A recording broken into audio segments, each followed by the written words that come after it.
que agora a gente tem uma entrevista importante aqui no Bastidores CNN. A gente recebe o ministro da Secretaria-Geral da Presidência da República, Márcio Macedo, direto do Palácio do Planalto. Muito obrigado pela presença, ministro. Obrigado você, eu quero cumprimentar a Uribe, cumprimentar a Tainá e cumprimentar todos que nos assistem nesse momento pela CNN. Eu começo perguntando a respeito da viagem do presidente Luiz Inácio Lula da Silva a Nova York. O senhor acompanhou as pautas ambientais. O que eu gostaria de perguntar é se houve alguma sinalização das nações desenvolvidas sobre mais recursos para o Fundo Amazônia e quais são as expectativas em relação agora à COP em Dubai. Há alguma meta que o Brasil pode anunciar de redução da emissão de gás carbônico? Não, primeiro é importante registrar que a participação do Brasil na Assembleia da ONU foi extremamente positiva. A força do Brasil é uma coisa impressionante no mundo hoje. Segundo, a liderança do presidente Lula. O discurso do presidente Lula foi muito importante, o mundo parou para ouvir, ele tocou em pontos muito significativos, em pontos polêmicos, em pontos que o mundo precisa e a ONU se debruçar sobre eles para tomar alternativa, como é a questão, para tomar uma decisão e ter alternativa, como é a questão do desmatamento, da mudança do clima, das desigualdades, do combate à fome. Então, o presidente Lula foi muito feliz na sua participação com o discurso da ONU. Depois tiveram vários momentos significativos, como você falou aí, teve a cúpula do clima, que foi muito importante para o Brasil anunciar ao mundo a retomada de políticas públicas que combatem as mudanças climáticas, a própria reestruturação do Ministério do Meio Ambiente, né, o desmatamento que já caiu em 42% nesses 8 meses, o processo de rearticulação que o presidente Lula e a ministra Marina estão fazendo em relação à restauração do IBAMA, adotar de mais fiscalização, né, os órgãos de Estado tendo mais ação no que concerne ao combate aos delinquentes ambientais, ao desmatamento ilegal, às queimadas. Então, foi um debate importante e a participação na cúpula dos Objetivos para o Desenvolvimento Sustentável, o que se chama de ODS, que a volta do Brasil foi muito significativa, estava sendo esperada pelo mundo que debate esses 17 objetivos, né, que vai desde o combate à fome, a erradicação da pobreza, até uma educação de qualidade e saúde para os habitantes do planeta como um todo. Então, a volta do Brasil foi muito festejada. Eu fui representando o presidente nessa cúpula internacional com os dirigentes do mundo inteiro que está se debruçando nesse debate da agenda da ODS, com o presidente da África do Sul, a presidenta do Peru, os primeiros ministros da Europa, da Noruega, da Alemanha. Foi um debate muito importante. O presidente Lula, na semana anterior à viagem para Nova York, já tinha assinado a recriação da Comissão Nacional de ODS, que tinha sido extinta no governo anterior, e nós estamos já trabalhando na perspectiva de fazer uma comissão nacional que possa ter a presença paritária da sociedade civil e dos governos nos 3 níveis da federação, que nós possamos estabelecer um plano de trabalho para que no próximo ano o Brasil possa voltar a ter o seu relatório voluntário, que tem 6 anos que o Brasil não apresenta. Então, foi uma passagem muito positiva do Brasil, né, de inserção do nosso país no debate internacionais com temas centrais e o mundo festejando a volta do Brasil a essas relações internacionais, que isso tem como consequência não só debate sobre temas importantes para a humanidade, como também a atração de investimentos para o nosso país, de divisas, para aquecer a nossa economia. Então, o mundo está olhando o Brasil novamente com bons olhos. Então, foi muito importante. E essa questão ambiental está dentro desse contexto que você falou aí, de ter mais investimentos atrair empresas que possam fazer investimentos na transição energética, nas energias limpas e poder ter também investimentos através do Fundo Amazônico para o combate ao desmatamento, para ter políticas públicas que possam preservar a floresta de pé, cuidar da floresta, mas cuidar também das pessoas que vivem nas florestas e aquelas que vivem também nos grandes centros urbanos que margeiam a floresta amazônica brasileira.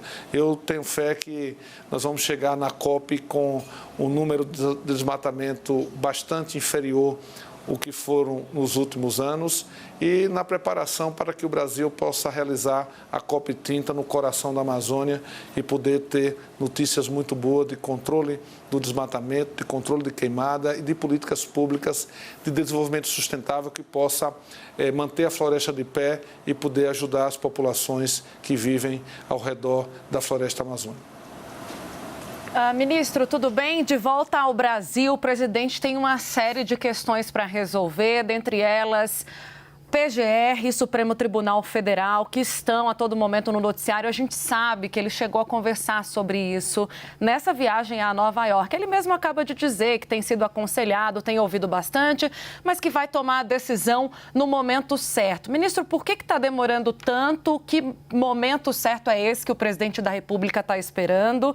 Visto que amanhã o Augusto Aras está deixando o cargo, então provavelmente a PGR vai ser comandada por um interino durante esse período. Aliás, uma interina, porque trata-se de uma subprocuradora. Nesse mesmo assunto, eu queria lhe perguntar sobre o que o presidente acabou de dizer quando afastou a possibilidade de indicar uma mulher preta para o Supremo Tribunal Federal. A gente sabe que ele sofre pressão de instituições ligadas à esquerda. O senhor faz parte do grupo de aliados que defendem uma mulher preta no Supremo?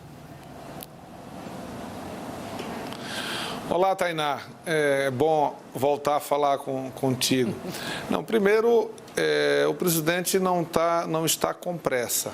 Ele tem o tempo necessário para tomar a sua decisão.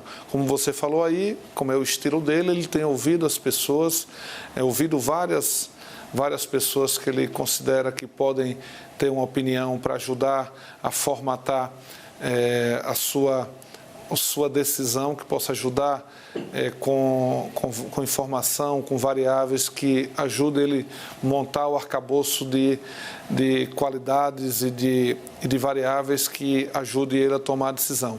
E vai tomar no tempo dele, não tem pressa para isso. O tempo é o tempo do presidente da República.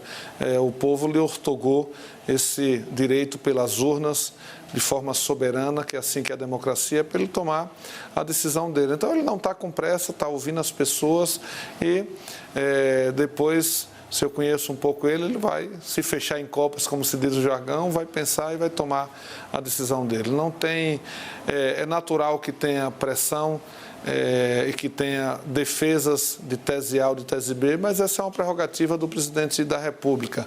Eu sou um daqueles que acho que ele tem todo o direito de fazer as suas escolhas. Então, a gente dá opinião, mas a decisão é a dele. É assim que a democracia funciona no presidencialismo como é o nosso. Então, eu acho que ele tem... todos vocês conhecem a posição democrata do presidente Lula. Nunca se teve tantas mulheres em cargos importantes, em ministérios, na presidência dos bancos estatais. Então, o presidente Lula tem compromisso com as pautas de empoderamento feminino, de respeito profissional às mulheres, da equidade de funções e de salários. Então, agora a escolha para o STF é uma escolha que tem várias variáveis, né? Então, o presidente Lula está se debruçando sobre isso e, na hora que ele achar adequado, ele vai tomar a decisão dele. Flávio Dino seria um bom ministro para o Supremo Tribunal Federal? Flávio Dino tem todas as características de ser um bom um bom ministro, como os outros que estão colocando, como o Messias que está colocando, como o Bruno, são nomes que estão sendo ventilados por vocês da imprensa, que são nomes qualificados. O Flávio tem qualidades extraordinárias, o Messias também tem qualidades extraordinárias, o Bruno também tem qualidades extraordinárias. Feliz de um presidente que tem várias opções para escolher a que ele acha que é melhor para cumprir a missão de ser parte da Suprema Corte do nosso país. Deixa eu chamar os nossos analistas, ministros, que também têm perguntas para o senhor. Vamos com quem? Thaís Arbex está aí? Temos todos agora, Thaís e Ju. Thaís, contigo primeiro, depois Juliana faz a pergunta seguinte. Obrigada, Tainá. Boa tarde, ministro. Ministro, o presidente também falou há pouco nessa reunião a respeito da presidência da Caixa e desses outros cargos.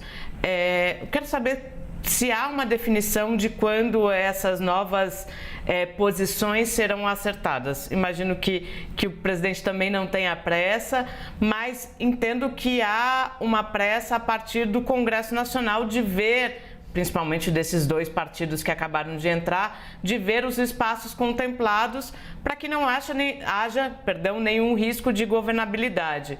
Como estão essas indicações? Em que momento isso virá? Quando esses cargos serão preenchidos?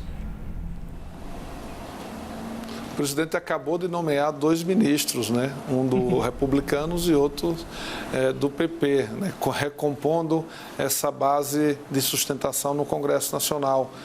Que bom que esses partidos que não tiveram conosco na eleição, mas que querem ajudar o presidente Lula a governar o Brasil. Significa dizer que nós estamos no caminho certo, fazendo as políticas públicas que estão atendendo o conjunto da população, atendendo a todos e em todos tendo a prioridade aqueles que mais precisam da presença do Estado. Então, acabou de nomear 2 ministros, eu imagino que esses ministros estão compondo as suas equipes, estão se debruçando sobre a missão de cada ministério e as demais reivindicações serão analisadas pelo presidente. Ele está num processo chegando de viagem, retomando as atividades aqui no Brasil, está marcado a cirurgia dele, então isso vai fazer com muita calma, com muita parcimônia para tomar decisões corretamente. Juliana Lopes. Oi, ministro. Boa tarde para o senhor. A minha pergunta é a seguinte, o senhor falava agora sobre... Boa tarde. Tudo bom? Sobre os compromissos do presidente Lula em relação à Amazônia, aos povos da floresta. Enquanto os senhores estavam em Nova York, avançou no Congresso Nacional aquele projeto que trata do marco temporal junto com o julgamento lá na Suprema Corte. Há, nesse momento, pela visão ali dos parlamentares, um impasse, inclusive na relação com a Suprema Corte. Queria entender como é que o governo está vendo esse movimento, inclusive do Congresso Nacional, de tentar voltar a discutir essa tese do marco temporal. Não, olha, essa questão do marco temporal tem uma decisão do Supremo Tribunal Federal. Uma decisão do Supremo não se discute, ela foi tomada a decisão e é óbvio que o Congresso tem uma pauta no Senado Federal sobre esse tema. Então, esses são assuntos do Supremo e assuntos do Congresso Nacional. E o governo está cumprindo o seu compromisso com políticas públicas direcionadas à população indígena do nosso país, criou o Ministério dos Povos Indígenas e tem feito políticas, como agora mesmo nós acabamos de fazer sob a coordenação da Secretaria-Geral da Presidência, uma desintrusão lá no Pará a partir de uma decisão judicial. Então, o presidente Lula tem tido o compromisso de atender os povos indígena, como fez nesse episódio dos Yanomamis que vocês acompanharam, o genocídio que estava sendo feito, os assassinatos promovidos pelo garimpo ilegal e que o presidente, com muita firmeza, com muita força, tomou as decisões no marco da legislação brasileira. Renata Agostini. Olá, ministro, tudo bem? Boa tarde. Ministro, o senhor falava há pouco sobre as nomeações, né, para esses outros cargos, tudo jóia.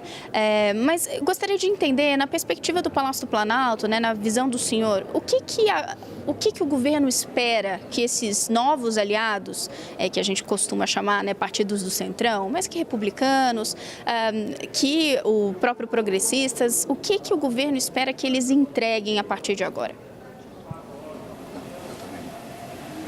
Não, primeiro que os ministros possam entregar políticas públicas para o povo brasileiro, conforme os compromissos que o presidente Lula assumiu com a nossa gente na eleição e que as urnas assim referendaram. E segundo, que nos ajude a consolidar uma maioria no Congresso Nacional, porque é assim o presidencialismo de coalizão. Ou você sai das urnas com maioria absoluta no parlamento, que não é o caso, ou você faz acordos políticos baseados em participação no governo. Então, esses partidos foram, a partir das demandas e do desejo deles de participarem do governo, da nossa necessidade de consolidar uma maioria com tranquilidade no Congresso Nacional, a compor o ministério do presidente Lula e assumiram duas pastas importantes. Então, nós esperamos que tenham políticas públicas a partir desses ministérios e uma maioria, consolidar uma maioria no Congresso Nacional para que os programas, projetos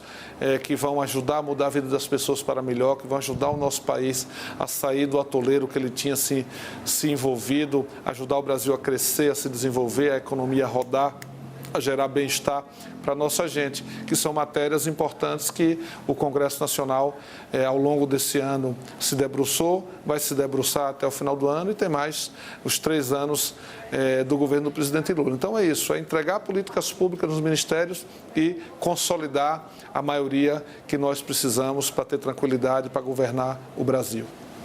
Agora, ministro, eu queria te ouvir também sobre a relação com os militares, né? Principalmente a partir do 8 de janeiro, isso acaba virando foco. Toda vez que surge alguma denúncia envolvendo um militar, tem uma PEC sendo discutida. Aliás, tem até uma divergência com o PT na Câmara dos Deputados sobre essa proposta. Mas eu queria te ouvir sobre, mais recentemente, esses relatos que vieram à tona em relação à delação do Mauro Cid envolvendo o ex-comandante da Marinha. Tanto os chefes das forças, os comandantes, quanto o ministro da Defesa, têm falado a mesma língua, de individualizar as condutas. Esse posicionamento agrada ao Palácio? É suficiente para o senhor? E o que o senhor, como também ministro do primeiro escalão, assim como o presidente da República, esperam de responsabilização dos militares, seja sobre esse ou sobre outros eventos? Primeiro é que a relação do ministro da Defesa, Zé Múcio, com os comandantes militares tem sido uma relação muito respeitosa, muito institucional, dentro das regras democráticas da Constituição brasileira e está bastante harmoniosa, cada um cumprindo o seu papel constitucional. Depois, acerca das ações individuais, seja de civis ou de militares, cada um tem que ser responsabilizado pelos seus atos. As denúncias sobre o almirante são denúncias muito graves, que precisam ser checadas, precisam ser confirmadas de atentado contra a democracia brasileira. Então, tem uma CPI em curso no Congresso Nacional que eu imagino que vai se debruçar sobre esse tema e sobre as denúncias que envolvem este almirante que serviu ao governo anterior.